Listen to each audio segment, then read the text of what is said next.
Jesus is the truth and life, and he will provide all your needs. That is wonderful reading, boys. Look at the colors on this page. Wow, I see the big red truck. Excellent work, everyone. Look at this picture here.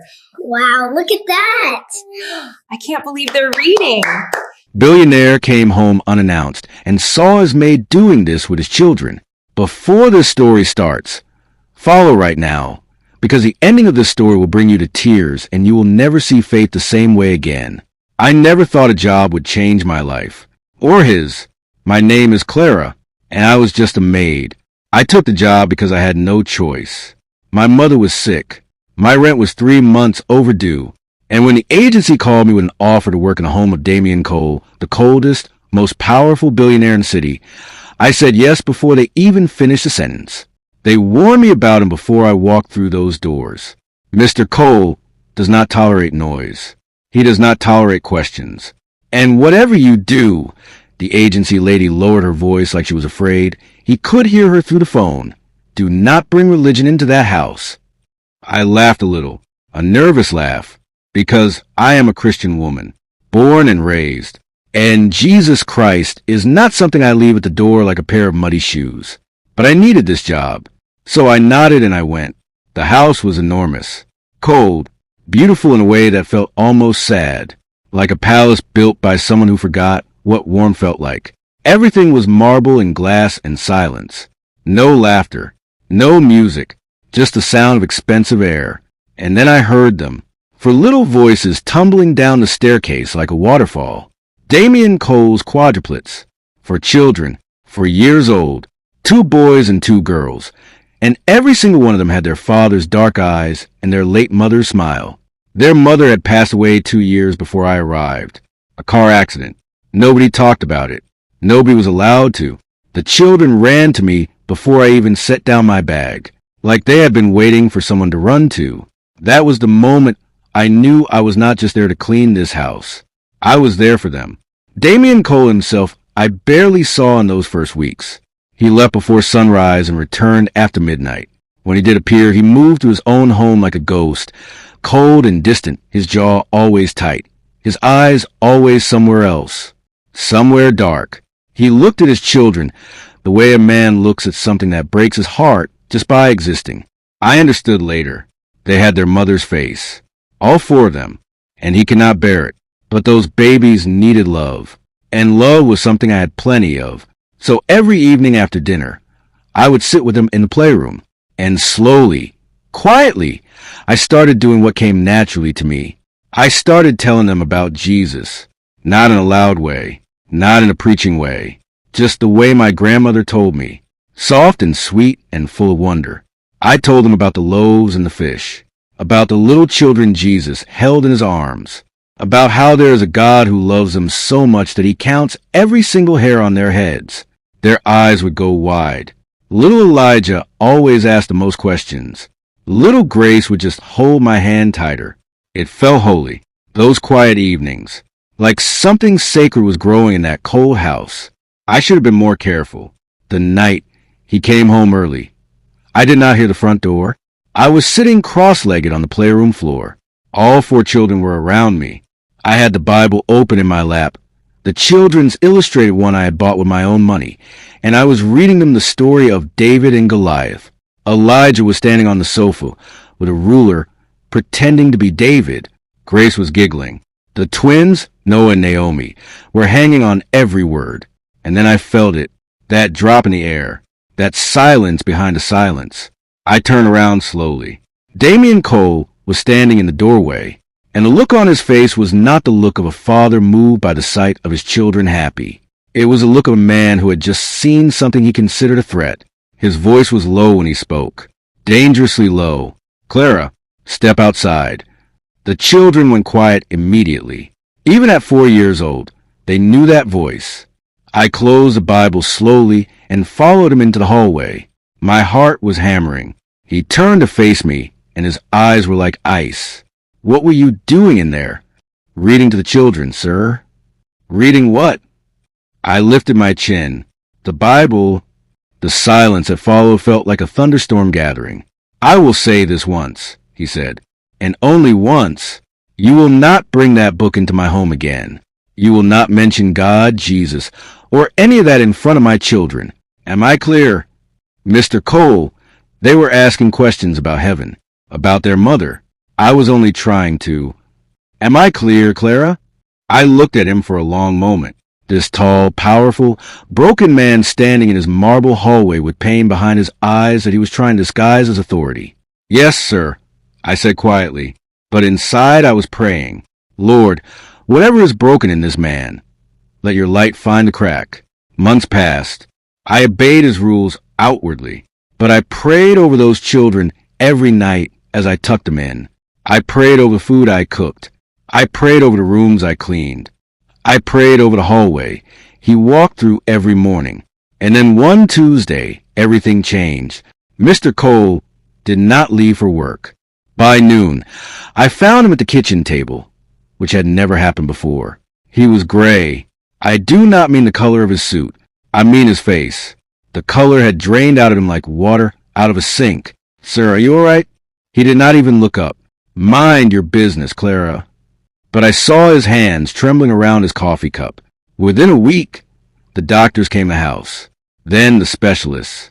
Then more specialists. The hallway outside his study became a parade of expensive suits and hushed voices. I heard the word the way you always hear the worst words. By accident. Through a barely closed door. Cancer. Stage 3. Aggressive. Spreading faster than they expected.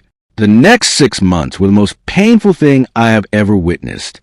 Damian Cole, the man who moved through rooms like a force of nature, began to shrink. Not all at once, but steadily, quietly, the way winter takes the leaves. He tried everything, every treatment, every specialist in every country. He flew to Germany, to Switzerland, to clinics that cost more money than I will ever see in my lifetime, and nothing worked. He came home from the last trip, looking like a man who had been told the verdict and had nothing left to appeal. I found him sitting in the children's playroom of all places, alone, in the dark, sitting on the small rug where I used to read to them, just sitting there. He did not hear me in the doorway, and for the first time since I had known this man, I saw his shoulders shaking. Damian Cole was crying, not the loud, messy kind, the silent, devastating kind. The kind that means a person has gone past the point of asking for help and has started saying goodbye in their heart. Something rose up in me so strongly I could not stop it. I walked into the room. "Mr. Cole." He straightened immediately, wiped his face, put the mask back on so fast it would have been impressive if it were not so heartbreaking. "What do you want, Clara?" "I want to talk to you." "Not now." "Yes, now," I said, and my voice was so steady it surprised even me. He looked at me then, really looked at me, like he was seeing me properly for the first time. I sat down on the floor across from him, right there on the children's rug.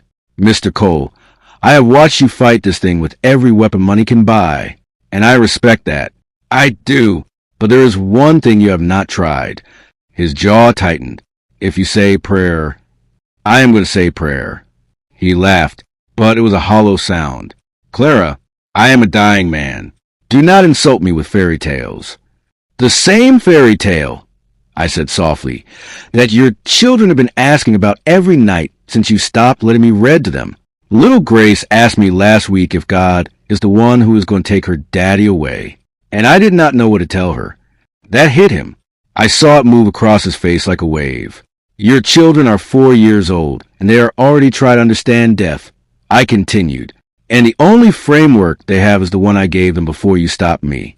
They are praying for you, Mr. Cole, every night. Elijah leads them. He holds their hands in a circle and he says, 'God, please heal our daddy. Please don't take our daddy.'" Damian Cole pressed his hand over his mouth, and I kept going, because love is sometimes not gentle. Sometimes love is the most honest thing in the room. I am not telling you that Jesus is real because I won't win an argument. I am telling you because I have seen him move in the darkest places. I have seen him heal what doctors said was finished. And I believe with everything in me that if you open your heart tonight, even just a crack, something will change. The room was so quiet. Then his voice came out rough and low and cracked at the edges. Why would God help me?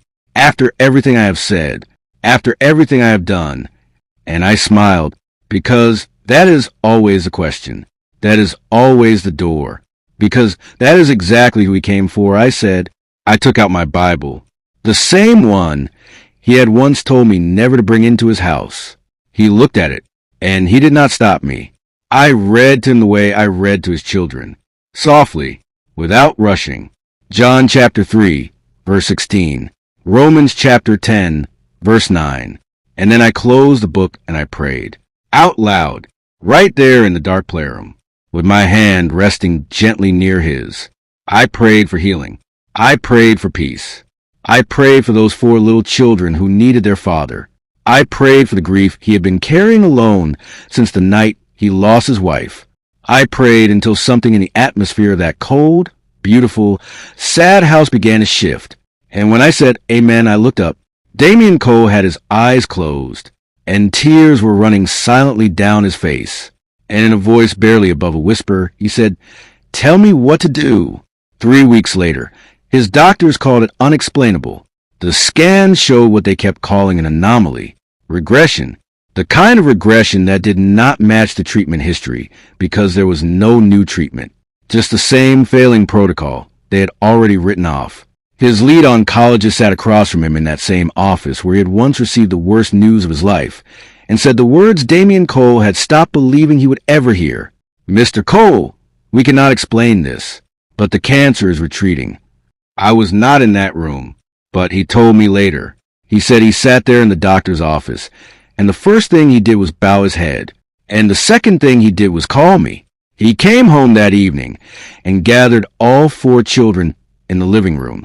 He sat on the floor with them, which I had never once seen him do, and he held them, all 4 of them at once.